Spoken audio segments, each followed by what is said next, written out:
freaking out in here. Hello, and welcome to another episode of the original Intersex Connect Live, the place where people in and affecting the intersex community come together.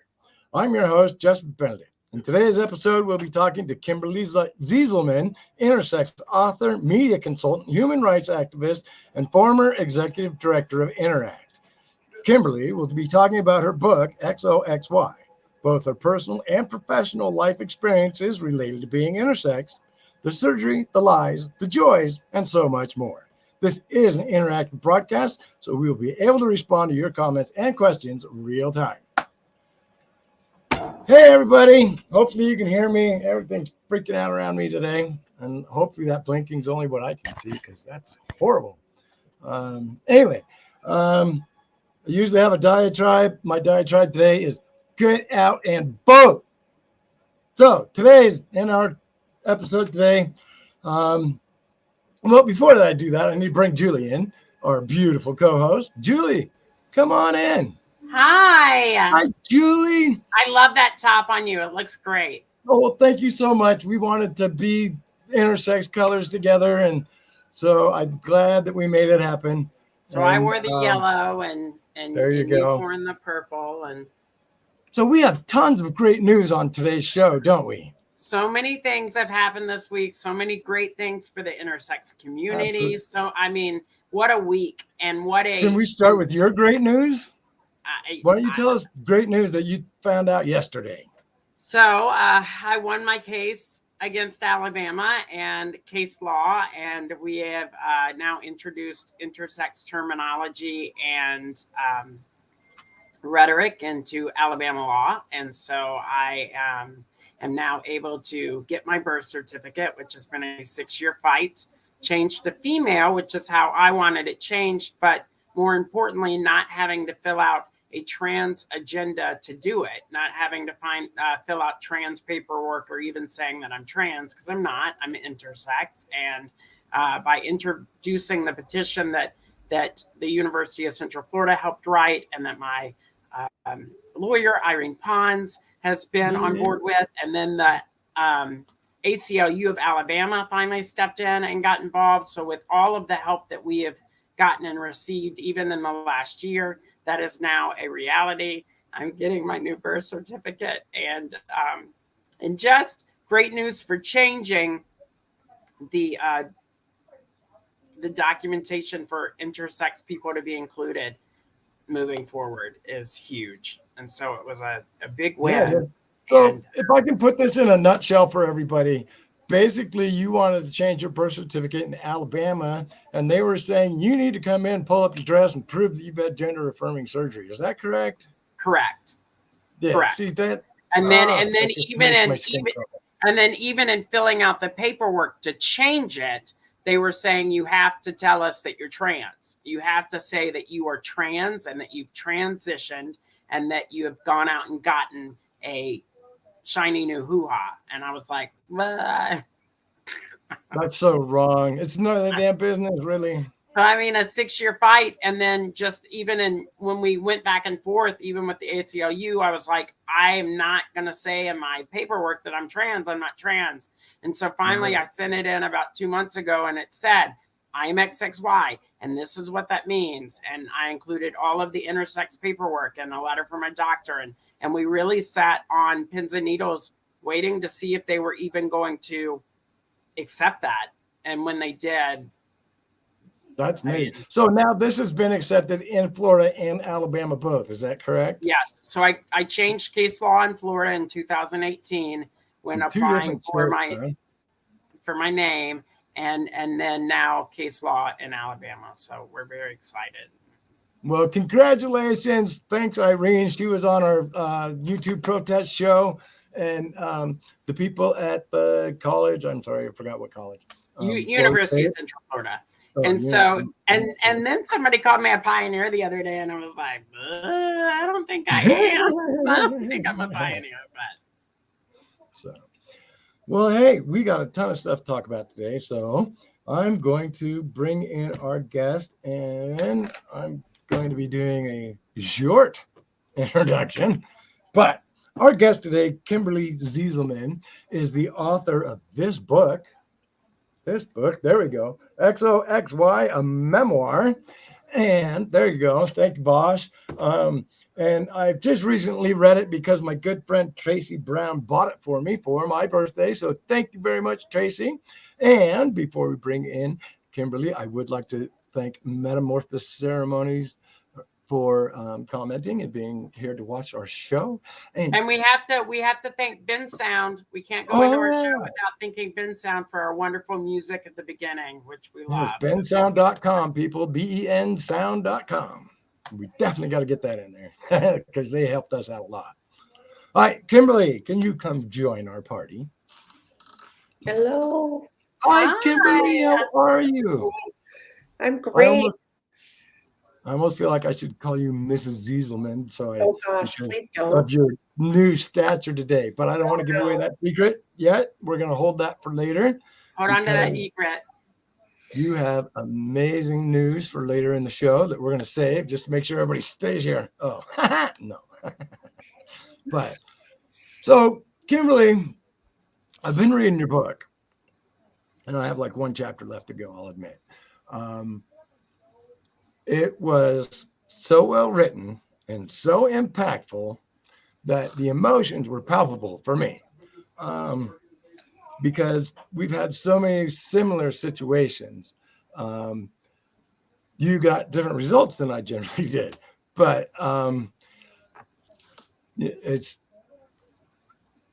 everybody that is or is not intersex should read your book to get an understanding of what it's like to be an intersex person.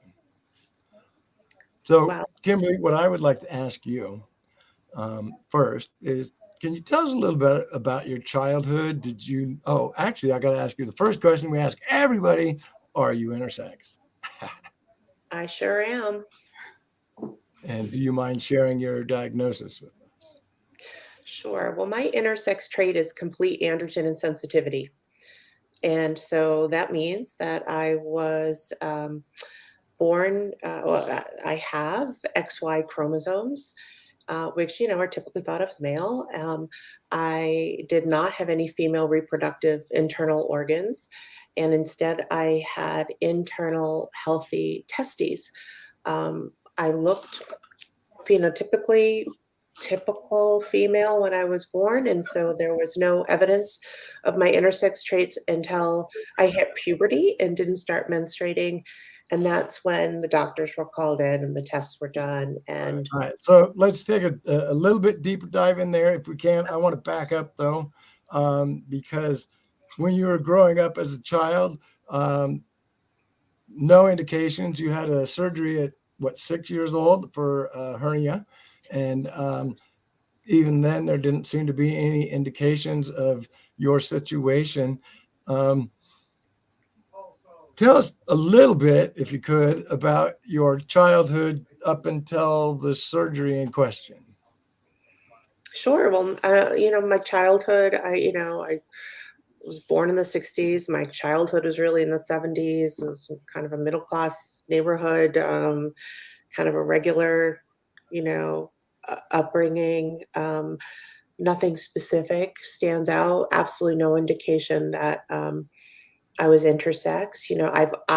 I've always identified as female, and so it wasn't until I got older and started going through puberty that the questions were asked. But my upbringing was pretty typical. I had a happy childhood. Yeah. Oh, and by the way, I love your necklace, your intersex necklace. You designed that yourself, did you not? No, I wish I could say I did. No, a good friend of mine who's also intersex gifted it to me. Okay. And Margie, sorry, I didn't call you by the right name. Anyway, hi, Margie. Oh, and all right. So, Kimberly, can you tell us a little bit about the surgery you had and the things that you were told at that time when you were 16? Yeah. So when I was 15, about to turn 16, I was told that I needed to have a hysterectomy which was not the case. I didn't have any female reproductive organs, but that's what I was told. That I had only partially formed female reproductive organs that would need to come out or they'd become cancerous. So there was this sort of cancer fear in the air. And I, was scheduled for surgery as soon as school got out. And in fact, what I learned many years later when I got my medical records at age 40 was that what they removed were actually healthy testes, and that in fact I didn't have a hysterectomy. So, They gave you an oreectomy then. Yes, But and they then didn't tell you that at the time, right? no. What did they tell? I'm like, sorry to hone in on this, but because this is the part of being intersex that makes me the most angry. What did the doctor tell you about other people with your situation at that time? That it was so extremely rare, and that there was nobody else like me except for maybe this one person that he had read about in a medical journal in Canada. So I always kind of wondered about, from age 15 to 40, like, who was this person in Canada that, was like me? Which of course was so untrue. I mean, we all know now there's thousands and thousands of people like me and you out there. That I call that intersex island.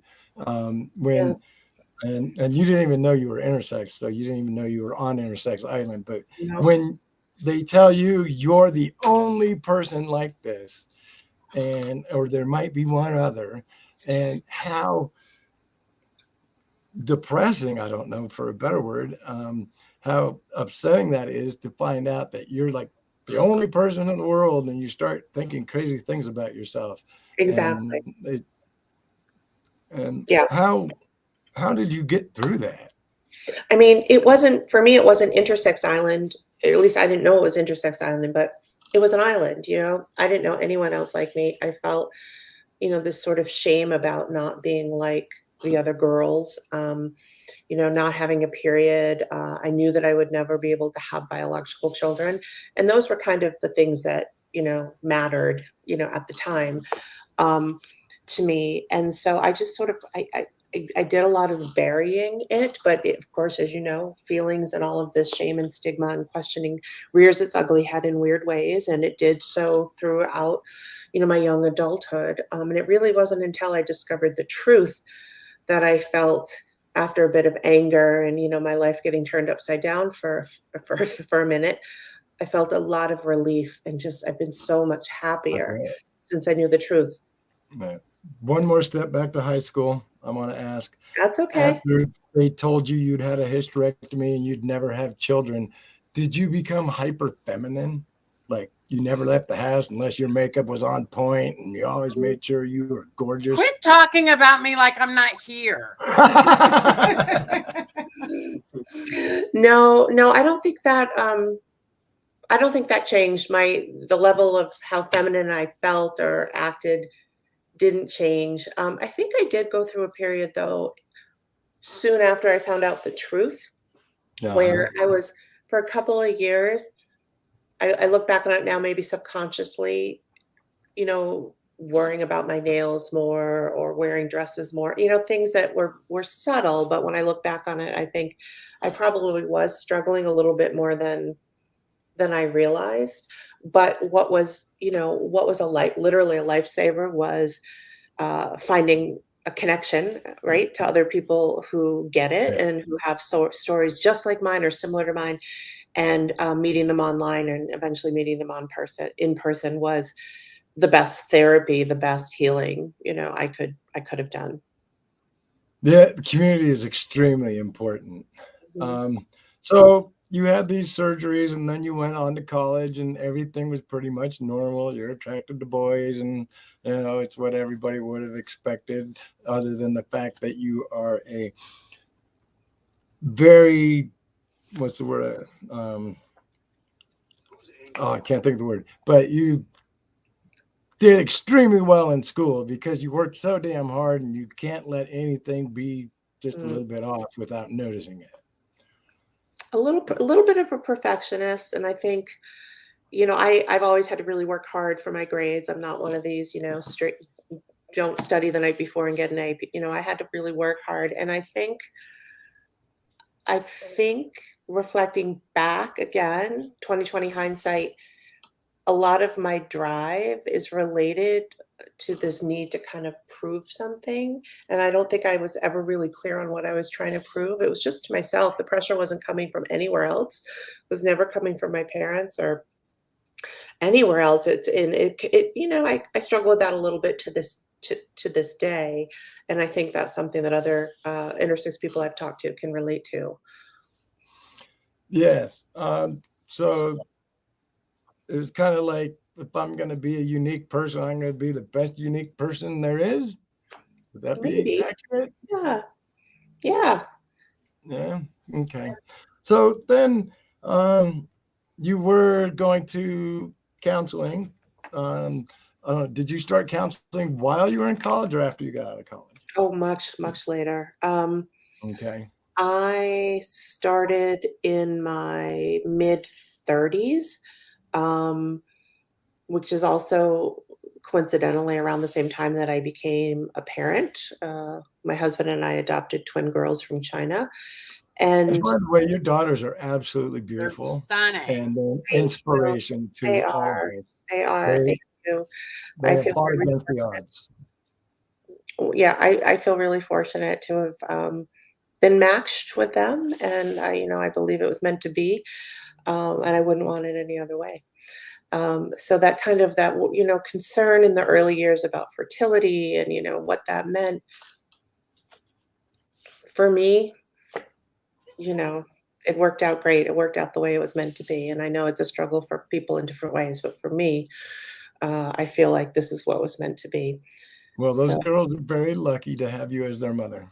wow, So they I think really it's are. So yeah. Thank you. the XO, because we know in your book title it's XOXY, and your Mhm. androgen insensitivity, is the XO considered? Because some people are going to watch this and think, is the XO Turner syndrome? No, right. No, it simply evolved as, when I first got connected to people in the community, it was even before Facebook. And so everything was in these listservs and we were just emailing. And I started signing off, instead of XOXO, hugs and kisses, I signed Yes. off XO and then I put XY, thought it was so clever. And then it just kind of took off, and then it just became sort of a symbol for me around kind of that like community and kind of wink wink, we know what that means. So it just Yes. felt like a comfortable little symbol. And I know now other people in the community have taken to it as well and gotten tattoos, and it's really fun to see how it took off. So I knew right away that needed to be the title of my book. So Margie asked a question in the chat real quick, and she wanted to know how much emotional turmoil you went through when all the other girls started menstruating and you didn't. Was that very emotional? Sure, it was. I mean, I buried it. I swallowed it. I was one that didn't show the emotion as much as probably I should have. But yeah, it felt to me like just this constant reminder that even though I was, viewed as a woman or a girl at the time, and I was walking around the world identifying as female and, fitting into all the stereotypes that society puts on us, I felt like a freak, really. Like there's something wrong with me. Like I always have this sense, like I can't say I felt male versus female, but I've whatever that means, but I've always felt just something different. Like you line up the boys on one side of the room in gym, right? Gym class, you line up the girls on the other. And I always, felt like I should go with the girls. But Yes. if I paused and thought about it, it was like, but not really. Like, there was always this kind of, mm, and I would think that for like 2 seconds and push it away because it was too hard to think about. It was way too hard to think about. So I pushed those thoughts away over and over and over again for years. Yeah. I'm just a little bit older than you, and I came from the thought process of you never show the cracks or never let the cracks show. Right. Life is always great and you never let anybody know anything's wrong. So I totally understand where you're coming from. Now, I'm trying to get to Margie's question, but I got to put a couple things in front of it. When you got the truth, you were already a mother, correct? I was. And were your daughters at puberty at that time or not? We adopted them at 9 months old. So they were infants. Okay. When you found out they were infants? They were infants when we got matched, and they were, I think, 10 months by the time we flew back from China. And when I found out, they were, trying to do the math, around 5-ish. And yeah, they were about 5-ish. And it was interesting. This goes to the question and the comments. One of my biggest fears right out of the chute about becoming a mom was to daughters specifically was, oh my God, they're going to get their period someday. Like that to me was so scary. Like all the rest of parenting is scary. And that's what I focused on. Like, because did you feel like, what am I going to be able to teach them and give back to them? Is that how you're feeling? And I think I was just so uncomfortable with the concept that it just, I was like, oh, I don't want to deal with it. You know, it was like, you know, there's books and there's, you know, all that, you know, the resources. So it wasn't so much, I didn't know what to tell them because I can figure that out. It was more of a deeper, like, this feels unappealing to have to deal with. And I don't like, it just was too triggering, you know? And I write about it in my book. Kind of the funny thing was when it happened, when one of my daughters had it a few days before the other twin, and I was away I think in Seattle, and we were in New York City at the time, living in New York City. So I was across the country at an intersex conference at the Interconnect, or the AISDSD conference as it used to be called. You know, my annual pilgrimage to like be with my tribe. And that's when I got the call from my husband, who was there getting them ready for camp, having to deal with all of this. So it was just, I don't know, it was a weird twist of fate that I ended up at the Intersex conference when that finally happened, and that he ended up dealing with it. And I said, you know just as much as I do, really. I mean, and that's just a weird feeling, but it was all fine. You know, it was all fine. My fears were for nothing, but that's good. So I want to talk about how you found out you were intersex, because I think that was one of the most heartless situations I've read about in a long time. Really? Yeah. Yeah. So some, medical issues led me to go to my primary care doctor, who I'd been seeing for years. And she could tell I was a little freaked out. I wasn't acting normal. I was a little bit more excitable. And she's like, you might just have a mild little hernia going on, an inguinal hernia. And we can, that's probably in and out surgery. And I started bursting out tears. I was like, no, I have this fear it's cancer. And she's like, what are you talking about? So she's like, we're going to get your medical records, and we're going to dig up your medical records. Cause I started talking about how I had this risk of cancer. And of course she knew this whole story. I mean, she was my primary care doctor, but I had never really burst into tears about it. And so, she got my medical records, and there it was, male pseudohermaphrodite. And she actually, I came in like a week later, and Can you just stop 1 second? Because you're sitting in the office by yourself, opening the file, and it said male pseudohermaphrodite. That's what I was going to say. Yeah, because I came back a week later. So she had other appointments, and she just said, here, I'm putting the file in this office. I'm going to take care of a patient, but check out the file. And so I was sitting there alone reading male pseudohermaphrodite and testicular feminization, thinking, what? And, she came back in, and, she did a little explanation, and she said, I must have XY chromosomes. There's no karyotype in the file. And so I said, I really want to know that for sure. So, instead of sending me upstairs at this teaching hospital where she practiced in primary care, I could have gone up to the blood lab and had the test done right then and there. She said, no, I'm going to write you a script. You're going to go out to this Quest Labs out in the suburbs. Let's keep it out of the hospital records so that when it comes back XY, God forbid the hospital or insurance ever denies like anything you need in the future, like mammograms or anything like that, based on the fact that, and she was trying to be an advocate for me, and she was very progressive and sort of like anti the insurance industry and thinking, thinking on her feet for me. But what it made me feel like was such a freak that I couldn't even go upstairs and get my blood done at the lab upstairs. Like that this was something so shameful and that should be hidden, or that would deny. You felt like she was trying to push you out and hide you. And she was in a way to protect me. But it's just like the way everyone lied to me when I was a child, and no one, told the truth. This whole non-disclosure model, which really, isn't the norm anymore, thank goodness. That is where most of the harm came from. It wasn't from being intersex. It was the lies that perpetuated this unnecessary shame and stigma.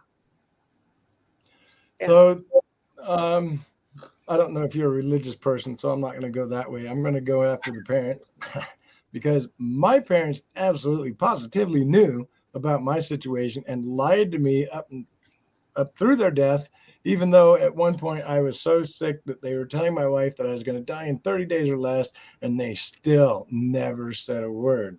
So, sorry. How'd you reconcile this with your parents? Well, I asked them both separately because they were divorced by this time if they knew what they knew, and they both separately, were really calm and said, no, we know what the doctors, what that, you were born with partially formed organs. There was a risk of cancer. So, it's hard to believe now, but this was 1982, and before the internet. I mean, those files that I got when I was looking at them were handwritten. They weren't computer notes. I mean, it was very dated. In fact, my informed consent, there's a piece of paper in my file, which is the doctor's handwriting saying, it's like 3 sentences saying something like, patient and father agree to have said procedure and understand the risks involved in said procedure. And then it had my dad's signature and my little 15-year-old like printing kind of signature. And that was our informed consent, And this was you were definitely not informed, were you? This was a Harvard teaching hospital, in Boston, with the head of reproductive oncology doing my surgery. So I was in basically the cancer unit. I never had cancer. And the pathology report shows that my gonads were completely healthy and would have continued to produce hormones that I needed and would have converted to estrogen and all that stuff that I needed. So, I could have used it was an unnecessary surgery. Very unnecessary, yeah. Mm-hmm. It was unnecessary. Based on a premise that was caused you to have. You've been on hormones ever since, right? Right. That's great. And there's stress in that. There's stress. Even when I went to the NIH in my 40s and they said, you have to do this, this, and this to just live longer. I mean, I trusted them and they didn't lead me astray, but I'm on a crap ton of estrogen for the rest of my life. And there's worry about that, and people come to us and say, aren't you worried? And what are, sure. Yeah, no. What's your studies? Yeah, we don't know. We have to be our own advocates. I've always said that we have to absolutely 100% be our own advocates. All right. So then you found out that you were intersex, but you didn't know it was intersex yet. They just pseudo hermaphrodite, don't know what that right. And so I pulled an all-nighter Googling and ended up finding the support group and other resources online. But it really wasn't even after I got connected with the support group, it really wasn't probably a good year or two before the word intersex even entered my vocabulary. And it was, a couple of years after that before I really used it to describe myself. So it was an evolution because I was surrounded with this, pathologizing medical model of you have a condition, you were born an abnormal female, there's something that needed to be fixed. And so my focus for a while was like, just such relief of finding other people that understood and realizing that I wasn't alone as an intersex woman that struggled with some of these issues, or as a woman who had androgen sensitivity, I should say.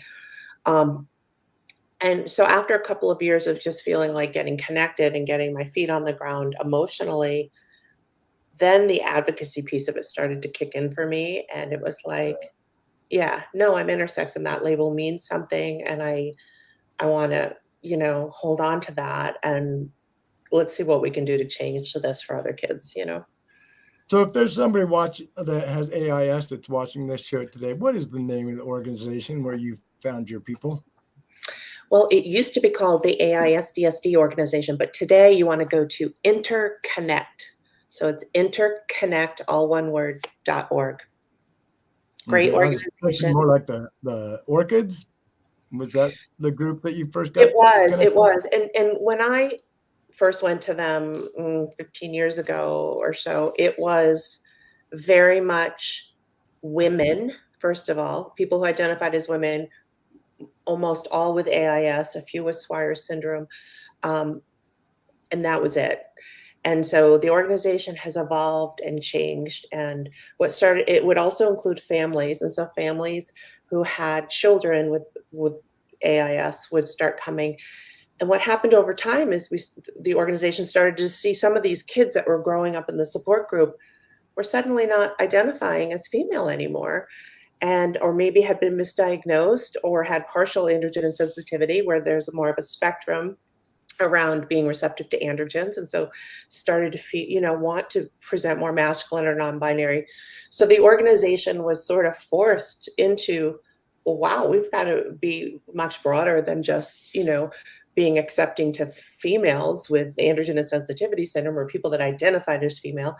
And so the organization over time grew and has become much more diverse. So now it's an organization for people with any intersex traits, and families as well, and parents. And it's been I know it's a great resource for so many families and so many intersex people of all ages. And I really think that's the peer support that parents get and the peer support that intersex people get is irreplaceable. I would imagine so. All right, so I'll get back to that comment there, but Margie is letting us know that knowing that she is not alone is incredible. Kimberly was my first other CAIS person, and that's why her book is so important to me. Her book was incredibly healing for me. I'm sure you hear that a lot. I hear that occasionally, and it is the best feedback I could ever get. Thank you for sharing that. I'm glad it was helpful. That's why I wrote the book. I never intended to sit down and write a book. I was working full time. I was running an organization.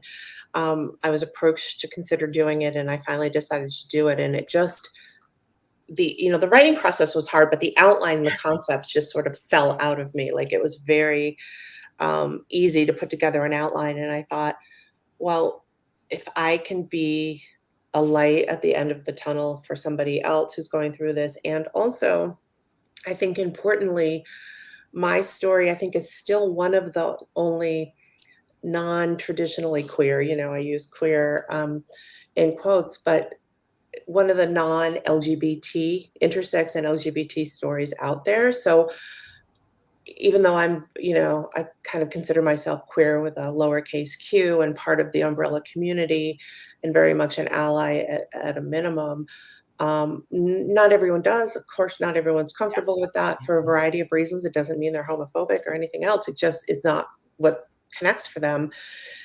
And so my hope was writing a book, and that was like this, as my publisher puts on the Amazon blurb, Kimberly, a regular housewife, suburban housewife. And, people laugh. They're like, why did you let them say you were a regular suburban housewife? I'm like, because you're not. I'm like, because the people we're trying to meet, because, I do have kids on the soccer field on the weekends, and I am very much that, and also other things. But the audience that I was really hoping to reach, I'm never going to reach the wacky conservative right. And, Right. the queer community is, that's another education that's needed, and that'll happen. But that movable middle, that more kind of, if you want to use mainstream or whatever, people that read Good Housekeeping magazine and watch Lifetime TV. I mean, they need to see people that I think they can quote relate to, at least on the surface, to open up their hearts and minds. And so that was my reason for putting my story out there. And I think, and I also want to say, my story is just, as you all know, but I want to say this on this interview, my story is just one story. It's not everyone's story. I think we all share different elements in common and can relate, but we all have unique stories. And, there are stories of people who are queer and intersex and people who aren't queer and intersex, and they're all important. And we need more of these stories in all forms of media to get out there. I agree. Really important.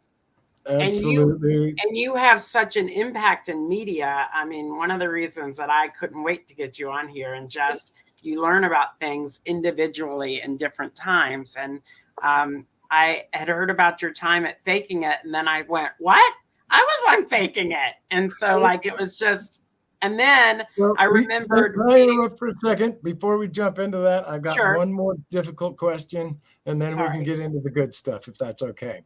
My next difficult question is, when you found out the truth, you were married and you had kids.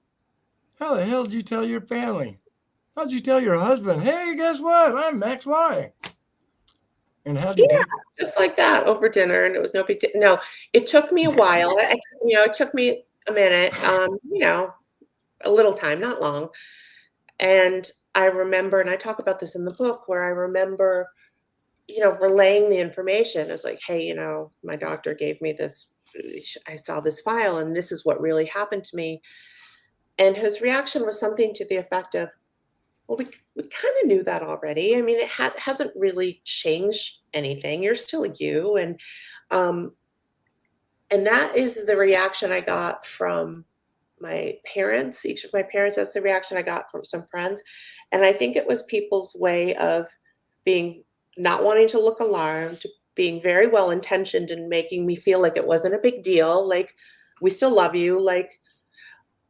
But I wanted a reaction. And when I didn't get what I wanted was, I wanted them to be like, wow, that must have rocked your world. How are you doing? Are you, this is I needed validation, because this was before I connected with other people in the community. This was very, very early.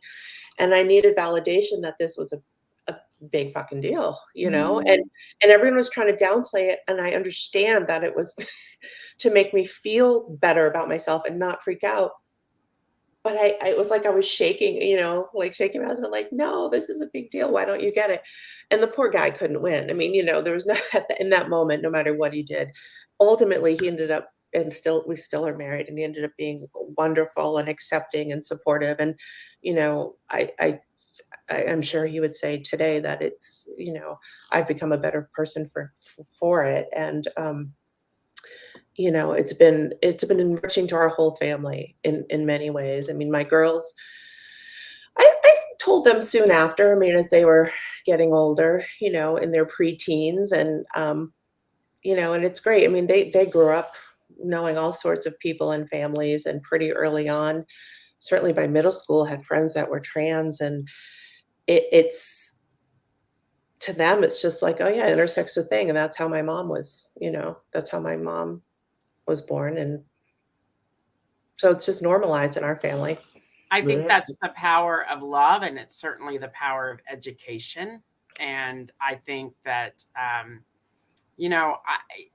I can only speak for myself. We all say that all the time, but being intersex, we're conditioned to think that we're not going to live a viable life, that we're not going to go on to do great things, that we're not going to be accepted by other people, that we're not going to ever have love, that we're never going to have a family, that, we're going to be tossed into a criminal situation and end up in, that's how we're conditioned, even in the rhetoric from all the medical stuff that we've heard for the last 50 or 60 years. So I think that in that story, in your story, in my story, there are cases where that is just the testament and the power of what love in its purest form is, and that acceptance. And I think that sometimes I can identify with you, or you said you wanted to get a reaction, because it is a really cool thing and it's a watershed moment.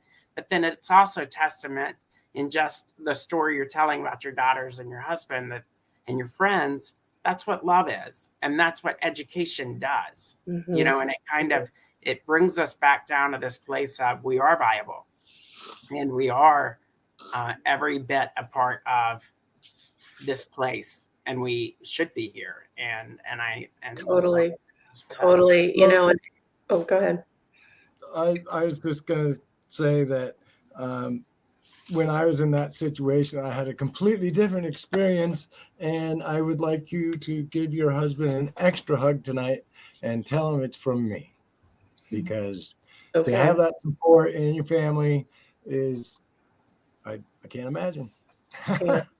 Yeah, no, I do feel fortunate. And I think just by more people learning about these issues and, you know, expecting parents, I mean, it should be part of the, you know, what to expect when you're expecting. There should be at least a page, yes, if not a chapter.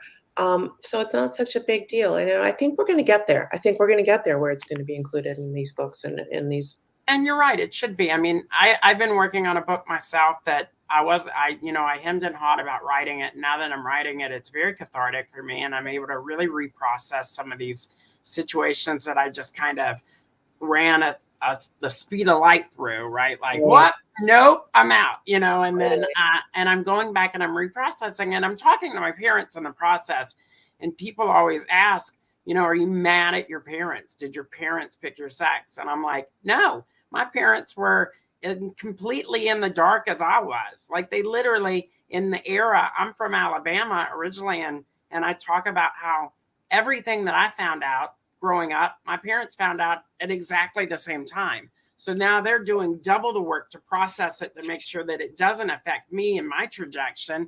And then they're just as lost. So I've always said, same ocean, same storm, different boats, you know, and so it happens to the whole family, you know. It happens to the whole family. So yes. All right. So I want to mention that Pam is watching. She's not able to comment in the chat right now, but she says that she's sobbing and sending much love. So back at you. And since we're there, why don't we move on to the show that you and Julie were talking about when I interrupted you so rudely? It's okay. It's okay. I was like, no, I'm just kidding. I'm kidding. So yes. So Faking It. I was on Faking It in the male form as a pageant judge, and then I remember meeting Bailey. Just crazy. And in that episode, I literally, and I think I told you this, it was break. And I went to the concessions table to grab a granola bar, and Bailey was back there in her pink pageant gown. And we had this full conversation.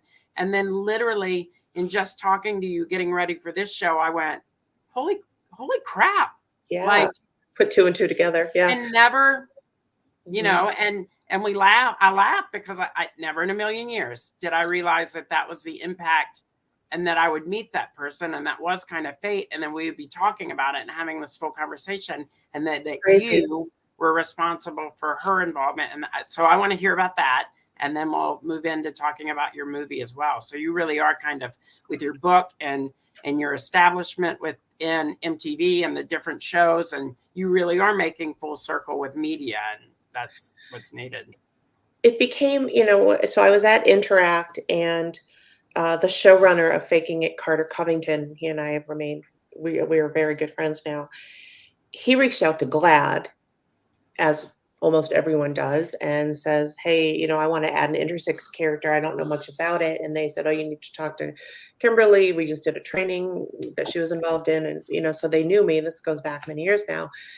And when I first got an email from GLAAD about this, I kind of rolled my eyes, and I said, you know, I thought to myself, oh, MTV wants to do a show on I'm thinking it's going to be like reality TV and really disrespectful. You know, I wasn't thinking, you know, I was just thinking The last time I watched MTV, it was, you know, music videos and reality TV.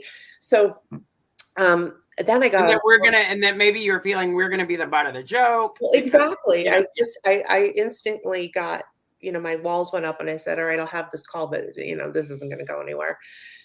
And I was so wrong. I mean, the showrunner is, as I said, a dear friend. He was really wanting to do the right thing. You know, I talked to him and his writers in the writers' room, and then after that first phone call, I said, I don't know, this has potential to actually do a lot of good. And we ended up getting some of our Interact youth members who are all intersex involved in the project, particularly Emily Quinn, who was working for me at the time, doing some communications works for a nonprofit, and actually lived in LA, whereas I was on the East Coast. And so we collaborated a lot together, and it was a really fun project. I mean, we and other youth members got to look at the scripts and tweak here and there around language. I have to say, they had us train the writers' room, the casting crew. There was a lot of prep work. MTV got involved. We were able to produce some PSAs, and they really got it. They really got it right. So by the time they were writing scripts, there really wasn't much to correct or change. They knew what they were doing, but it was a really fun experience. Unfortunately, it got canceled after season 3, and we were really disappointed because we were going to take Bailey's story. Lauren Cooper was the character. We were going to take Lauren's story much further, and we were going to get into some of the background. You know, they did talk about her being intersex and all of that, but we were going to get more into, like, you know, I was wearing my advocacy hat constantly and saying, like, we need to get into the surgery issues. We need to get into how it went down with their parents, and we were just never able to go there, and that was really, really disappointing. And you know, that show stopped airing, I don't know, 5-6 years ago. I mean, it was a while ago, and there has not been another television show with an intersex character since. So it was groundbreaking. I'm available. Right? I mean, there's going to be more. I mean, there's things in development. Yeah, why? Because we are running out of time. Can we talk about the show that you're currently filming? The movie. So the movie is it's a short film, and it's written by a great guy named Robbie Robertson. He approached me, I don't know, about a year and a half ago with this idea and a draft script to review, and it's called Common as Red Hair, referring to the fact that intersex people are as common as being born with red hair. And he came with that title and with this story. And what I can tell you is it's a short film that focuses on really the parents, and it dives right into the parents. And you start to realize that there's a twist at the end, and I don't want to ruin it because you think something, and then at the very end, you realize it's something else. But the whole issue is around parental regret and having to make that decision and not having all the full information. And then their daughter, the child, their intersex daughter, struggling with gender and sexuality, and sort of like, where is this going?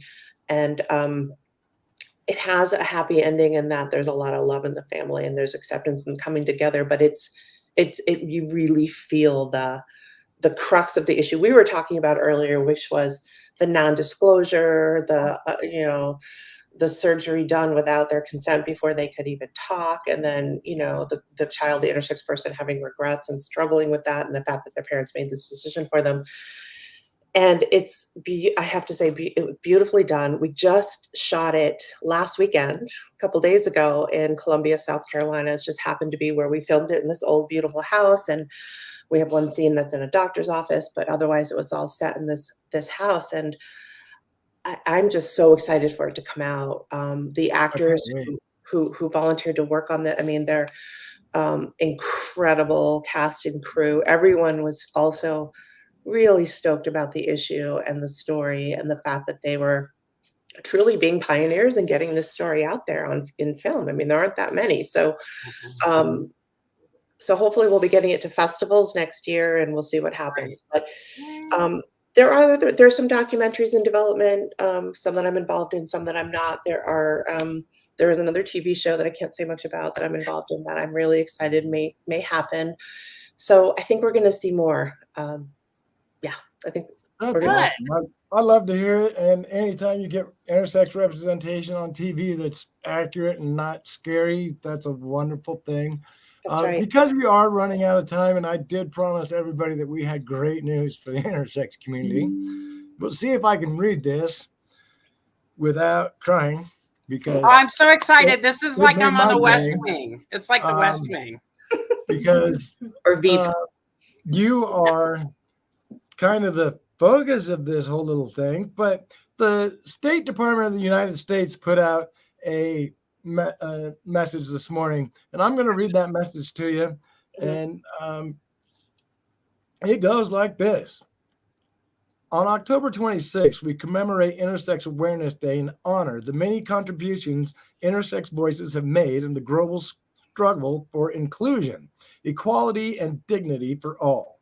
The Department of State is committed to promoting and protecting the human rights of all individuals, including intersex persons who often face discrimination, harmful medical practices, violence, social stigma solely based on their sex characteristics. The department has made it a priority to include intersex voices and perspectives in U.S. diplomacy and foreign assistance. This spring, the department established a historic precedent offering the X gender marker on the U.S. passport application forms, which paves the way for intersex, non-binary, and gender non-conforming persons to mark unspecified or other gender. And here's the best part. And today, we are announcing Kimberly Zieselman, a respected intersex expert and advocate, has joined the office of the U.S. Special Envoy, advance the human rights of the LGBTQI plus persons. So you are working for the State Department. Anyway, Yes, I am. I'm in my second week. all right, let me finish this statement before I go sideways. Sorry. As Secretary Blinken told heads of the government and foreign ministers of the United Nations LGBTI core group last month, intersex people, including minors, continue to be subjected to unnecessary surgeries without their consent, underscoring the important responsibilities of government to ensure LGBTQI plus persons across the globe are able to enjoy the same rights and the same protections as all other persons. In the president's 2021 memorandum on advancing the human rights of the LGBTQI plus persons around the world, he stated that it is the policy of the United States to pursue an end to violence and discrimination on the basis of sexual orientation, gender identity or expression, and sex characteristics. The United States stands in solidarity with intersex persons, honoring the advocacy of activists, organizations, and governments, and remains steadfast in its commitment to promoting the dignity and the human rights of intersex persons around the world. Now that came out today, and I'm stoked. We have representation in Washington. Mm-hmm. Intersex representation. Yeah. What can you tell me about all that?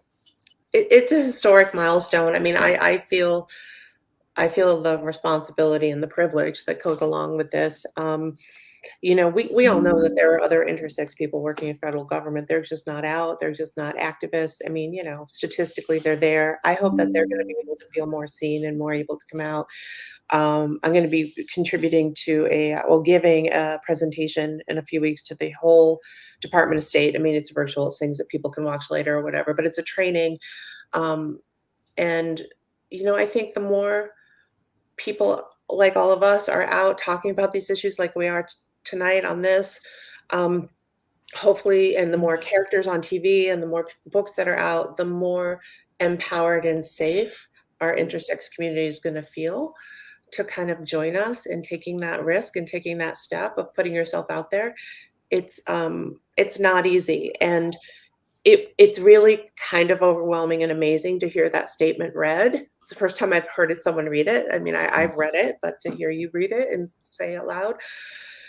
And it's emotional, isn't it? It's emotional. Yeah. It is for me. It is. I mean, there's so many of us, y'all included, and others that came before us that have been speaking up since, for decades. And I feel like we're really all standing on their shoulders right now. And, there will be, the next generation of intersex activists, the young people is really where the hope in the future is. The young medical doctors, they get it, the next generation of medicine. It's going to evolve. And, it's really unfortunate that these human rights abuses and this physical and emotional torture has continued for so long, despite all of our raised voices. But I think with the government, paying more attention, at least in this administration, and certainly governments around the world. I mean, we've had good news out of Greece and Kenya and other places where it's just incredible to see the movement advance. So Alabama. Alabama, exactly. I mean, if it can happen in Alabama, Right. so like all of these are really important wins and steps forward. So on this Intersex Awareness Day, I feel extremely hopeful and grateful. But we're still going to have a lot of work ahead of us, regardless of that statement. That's the truth, and so we carry on. That is an absolutely giant step. It almost, for me, it feels like here we are on the front lines, right? We are on the front lines, and it feels like we have finally gotten the backing of the most important generals and upper echelons. It's almost like it feels like the king has kind of stepped out into battle with us and said, here, I'm going to fight with you. I'm going to fight with you. And that's, it's huge for our community. Huge. It's huge. I mean, at the White House Pride event this June, President Biden actually said the word intersex in his speech. I was in the room with, lots of other LGBTQI activists, and it was just this moment of the president just said the word intersex, like that alone, and it shouldn't be that big a deal, but it is, But it is. So go out and vote, because we need this. The midterms are upon us, and we need this administration and the good people in Congress to continue. Since you brought the vote thing up, I want to ask this question because it might influence somebody's vote. This position was a position that was actually started in the Obama administration. Is that correct? It is. Well, so not my specific position, but the special envoy for LGBTI human rights and LGBTQI human rights. And actually, the first special envoy, Jessica Stern, is the current one. She's the second ever. The first one is appointed under Obama. His name is Randy Berry, a gay man who was special envoy for 2 years and then went on to be an ambassador of Nepal when soon after Trump came into office, and that position was never filled again. So President Biden appointed Jessica Stern, who is an incredible activist. Back up 1 second. I'm sorry. I just interrupt people because it's what I do. Can you tell me again what happened when the presidency changed and Obama was no longer president? What happened? Well, the position just wasn't filled. I mean, there was no attention given to it. So they completely ignored us during the Trump administration, is what you're trying to say. I mean, yes That's and what I'm no. trying to say. I mean, there's a lot of employees that work for the State Department and other divisions of the federal government who stayed on and did the hard work and continued to inch things forward behind the scenes, right? I mean, so it's not like a complete replenishing and replacement. I mean, the State Department has like 77,000 employees or something. It's just the State Department. So things edged along quietly behind the scenes, but there certainly was not an appointed special envoy for LGBTQI rights. And to his credit, Randy Berry did want the I included. I mean, and that was because he was seeing it included abroad. I mean, we're talking foreign policy, so he's working and we're working with countries all around. And the I has been included in the alphabet soup a lot earlier outside of the US. Randy saw that happening, so that's also kind of why the State Department has sort of been the first to stand out as including intersex and recognizing intersex human rights. It's really come from outside the US. Even though intersex rights are being abused right here in the United States. I mean, it's a tricky dance when you're out there trying to convince other countries' governments to do the right thing. And, we're still doing genital mutilation on babies in hospitals here. So, but it does depend on the administration. So could this office not be funded and not be staffed, in 2.5 years? Yeah, that's the sad truth. Vote people. And so our mindset is do what we can now and try to lay some groundwork, that will continue and can't be broken down after we leave. So I hate to do this, but we're actually over time already. Oh my gosh. And I got like another hour's worth of questions. I know that flew by. I'm going to have to cut us off. Time flies when you're having fun. Doesn't it? Thank you so much for bringing such great news that we all cried. And Julie, I think your eyelash is down over here so much. Oh. It probably is. And you look great. You look great. I almost took my pillow and I was like, because I don't have any Kleenex in my house. All right. So I'm going to ask you to stick around so we can chat a little bit after the show, if that'd be okay. And I think we're going to close this show up because it's hard to get people to watch for an hour in the first place. So thank you for listening to the original. Find out more information about any of our guests, the original Intersex Connect Live. To watch prior episodes, leave comments, or contact us on social media, visit us, Linktree Intersex Connect. That's linktr.ee/Intersex Connect. Be sure you like and subscribe so you don't miss future programs, articles, special announcements, events, and more. If you're interested in volunteering to help create the original Intersex Live, visit our website and send us a message. I'm Justin Benedict. See you next time on the next Original Intersex Connect Live. Bye, everybody. Thank you.